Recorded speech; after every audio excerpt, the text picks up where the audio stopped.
नाही सुबे आमचा दिवाण खाना आवडला तुला? हो छान आहे. अमित पण इथं तर कुणी दिसतच नाही. कुठे गेली मंडळी सगळी घरातली? दादा ऑफिसला आणि बाबा बाहेर गेले असणार. हो आमची लाडकी वहिनी घरात असणार. मी वहिनीला बोलवतो. वहिनी अगं ए वहिनी अगं बाहेर बघ तरी कोण आली ती. वहिनी का करतेस त्याच्या तुम्ही कोण? नाही कुरकुरात नाही ती दादा, ही माझी लाडकी वहिनी.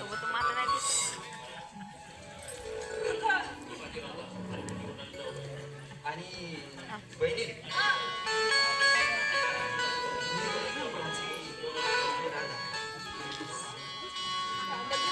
जोरात सांगा मला समजलं. काय ही बोलला? माझी राधा अच्छा तुमची होणारी जाऊबाई. काय? हो भाऊजी जाऊबाई थकले असतील, त्यांना बसायला सांगायचं नाही का?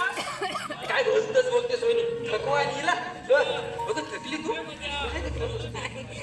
हे बघा भाऊजी तुम्हाला ना नेहमीच फक्ताच चुकते हं. पायी चालत आल्यानंतर थकवा हा येणारच ना. घ्या मध्याकडे बसला जाऊबाई बसा तुम्ही. तुम्ही बसा, मी तुमच्यासाठी ना मस्तपैकी चहा बनवते. हा हा बाबा मी ना चहा बनवते हा भाऊजी. काय थांबा चहा मिस करते. अगं वहिनी हिला ना अगदी मस्तपैकी चहा बनवता येतो. बघा. हे बघा भाऊजी नाही चहा किती सुंदर बनवते. पण आजचा चहा ना मीच बनवते. नाही म्हणजे लग्नानंतर राधाचाच हातचा चाय प्यायचा आहे ना आपल्याला.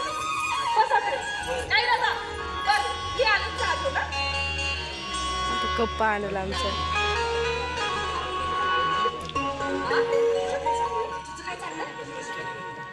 तर मग सांग काय? कशी वाटली माझी वहिनी? आवडली ना तुला? हो तू सांगितलंस ना त्याच्यावरून किती सुंदर आहे तुझी वहिनी माहिती आहे का? अगं राधा वहिनी या घरात आल्यापासून ना मला तिने कशाचीही कमतरता पडते नाही. माझी वहिनी साक्षात देवी आहे. अगदी खरं बोललास अमित. आईसारखी माया करणारी तुझी ती वहिनी आणि प्रेमळ मनाचा आणि प्रेम करणारे आणि अशी माया करणारे लोक होती. खरंच मी का नाही काय येणार. अगं राधा काय बोलत आहेस तू? नाही अमित तसं नाही पण इतका प्रेमळ माणसाच्या घरी मी सून म्हणून येईन का? काय येणार नाही तुला? हे बघ राधा अगं मी तयार आहे माझी पत्नी म्हणून तुला ह्या घरात आणायला. मग कशी यायचं वाटतं नाही?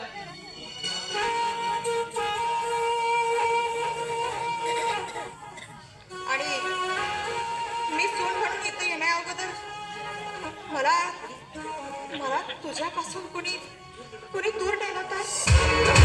बघ अगं राधा असं का बोलतेस? बघ अशी का बोलतेस तू? मी या घरी येईन का? मला भाग्य लाभेल का? कुणी दूर नेलं तर? नाही मला सांग नेमकं काय झालंय काय तुला?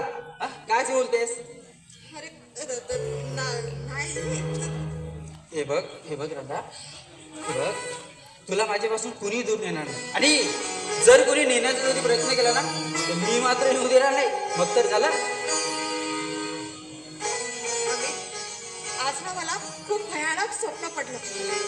बरं स्वप्न मग काय दिसलं स्वप्नात? मला त्या स्वप्नात कोणीतरी पडवून घेऊन जात आहे. आणि तेवढंच नाही तर त्याला पिंजऱ्यात बंद करून ठेवलं आणि तिथून कधी न निघण्याकरता. हे बघ राधा अगं स्वप्न कधी खरी होत नसतात. खरं सांगू मी त्या स्वप्नापासून भांबावून गेले नाही. आणि असं घडलं तर काय करायचं? पण मी परमेश्वराजवळ एकच मागणं मागते. मला तुझ्यासोबत एकत्र जगता नाही आलं ना तरी तरी मात्र मला तुझ्या मांडीवरती डोकं ठेवून मारायचं. हे बघ राधा, हे बघ, हे मनातील वाईट विचार ना काढून टाक. तसं काही होणार नाही. अगं मला देखील स्वप्न पडतात, पण त्यातील एकही स्वप्न ना आजपर्यंत पूर्ण झालीच नाही. हे बघ म्हणून सांगतो, प्लीज रिलॅक्स हो.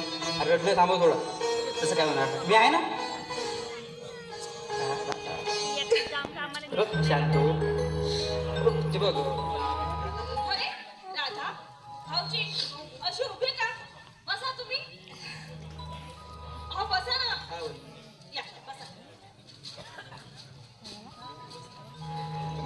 हो. बसा तुम्ही सुद्धा बसा. घ्या, जा, घ्या गं. हे गं.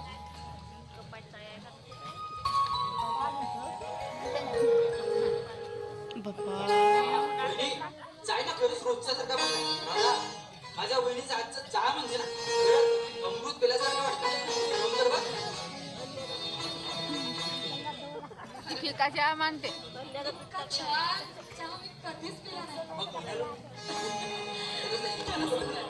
हे बघा एवढी स्तुती करू नका हा माझी. मी नेहमी सारखा चहा बनवलाय. पण राधा मला एक सांग.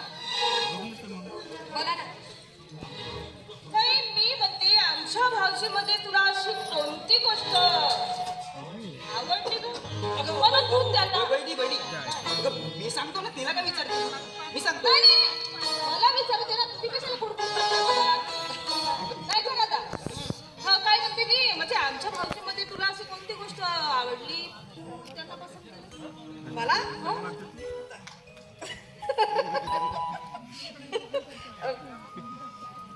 ओ भावजी माझ्या मधात असं कुठू नका.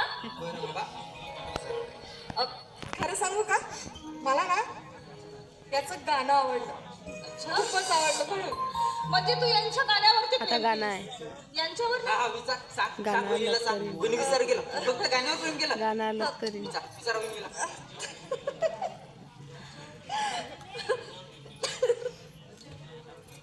सांग ना.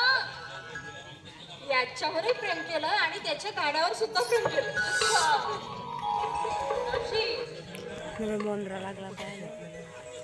उठला घरी बघ. आमच्या जाऊबाईला आमच्याशीच चढणार आणि स्पर्धेमध्ये प्रथम क्रमांक तुम्ही पटकावलात. कोणतं गाणं आहे ते आधी मला म्हणून दाखव. वहिनी राहू दे ना. आता काय? का राहू दे ना? काय आता नाही ना, असतं ना? तू ना गाणं. नाही मला ऐकावंसंच वाटतं. बरं बाबा. बरं. तुमची इच्छा आहे तर